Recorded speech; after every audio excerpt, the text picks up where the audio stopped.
কখনো কবরস্থানে যেয়ে দেখছো এখানে যারা শুয়ে আছে তারা কখনো হাসতো, কথা বলতো, স্বপ্ন দেখতো? তারা আজ মাটির সাথে মিলিয়ে গিয়েছে।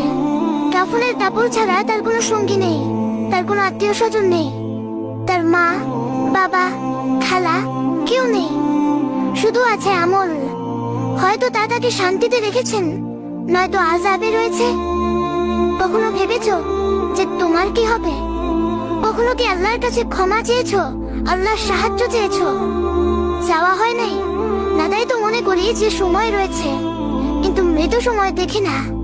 সময় শেষ হলে চলে আসে, তখন আর কিছু করার থাকে না, শুধু আফসোস রয়ে যাবে। এই দুনিয়াতে কেউ তোমাকে বুঝবে না, না বাবা, না মা, না বন্ধু বান্ধব।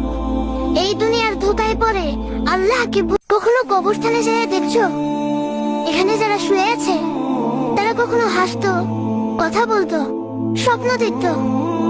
তারা আজ মাটির সাথে মিলিয়ে গিয়েছে। কাফনের কাপড় ছাড়া তার কোনো সঙ্গী নেই, তার কোনো আত্মীয় স্বজন নেই, তার মা, বাবা, খালা কেউ নেই, শুধু আছে আমল।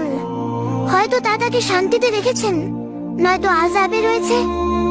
কখনো ভেবেছো যে তোমার কি হবে? কখনো কি আল্লাহর কাছে ক্ষমা চেয়েছো, আল্লাহর সাহায্য চেয়েছো? চাওয়া হয় নাই না, তাই তো মনে করি যে সময় রয়েছে, কিন্তু মৃত্যু সময় দেখি না। সময় শেষ হলে চলে আসে, তখন আর কিছু করার থাকে না, শুধু আফসোস রয়ে যাবে। এই দুনিয়াতে কেউ তোমাকে বুঝবে না, না বাবা, না মা, না বন্ধু বান্ধব। এই দুনিয়ার ধোকায় পড়ে আল্লাহকে